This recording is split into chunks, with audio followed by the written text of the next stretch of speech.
Salut! Est-ce qu'il y a des gourmands dans la salle?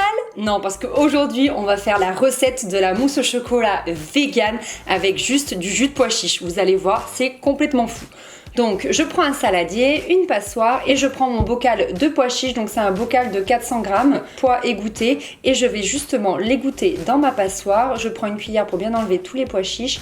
Et je fais attention de bien tout égoutter parce que je vais récupérer tout le jus. Ensuite, je vais pouvoir le monter en neige. Donc là, attention, c'est très long. C'est beaucoup plus long qu'avec des blancs d'œufs. Donc du coup, il faut vraiment prendre son mal en patience et bien attendre parce qu'en fait, il faut que ce soit un maximum dur parce que malgré tout, le jus de pois chiche monte beaucoup moins que des œufs en neige et ce sera comme une mousse beaucoup plus légère, beaucoup moins compacte. On va ensuite prendre 150 g de chocolat noir, donc je pèse ça tout doucement gramme par gramme puisque les plaquettes font environ 200 g généralement. Et je vais faire fondre tout ça au bain-marie.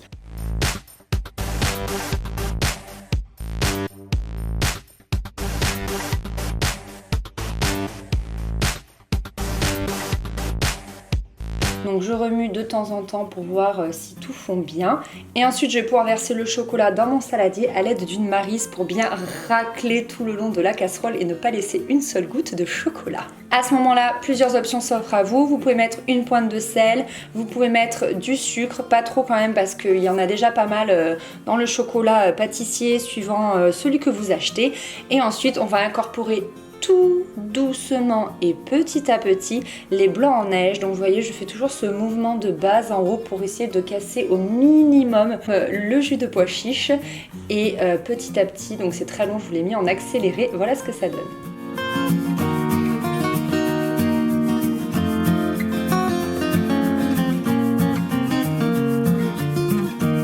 À partir de là, vous pouvez soit décider de le laisser dans votre saladier tel quel, soit au contraire le mettre dans des petites cocottes ou des petites verrines, ça peut être très mignon. Et ensuite on met tout ça au frigo. Donc il faut environ entre 1 et 2 heures pour que ça prenne bien. Donc c'est vraiment une recette à faire à l'avance. On peut pas se dire oh j'ai envie d'une mousse au chocolat et l'avoir tout de suite. Il faut un petit peu de patience et ensuite on va pouvoir les sortir du frigo.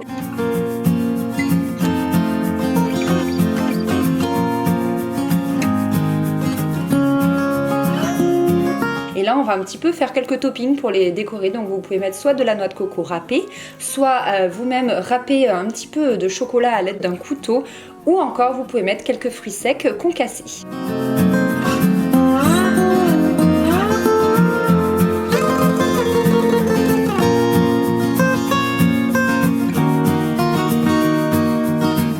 Et maintenant arrive le fabuleux moment de la dégustation. Et mon Dieu, qu'est-ce que c'est bon!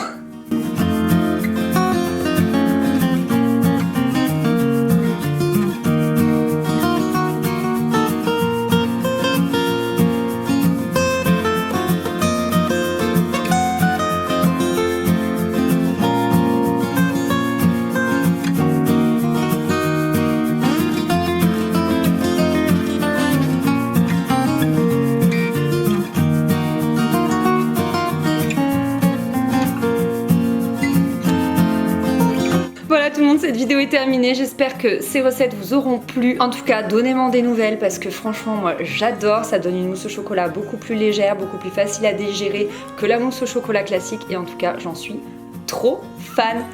À très vite, gros bisous!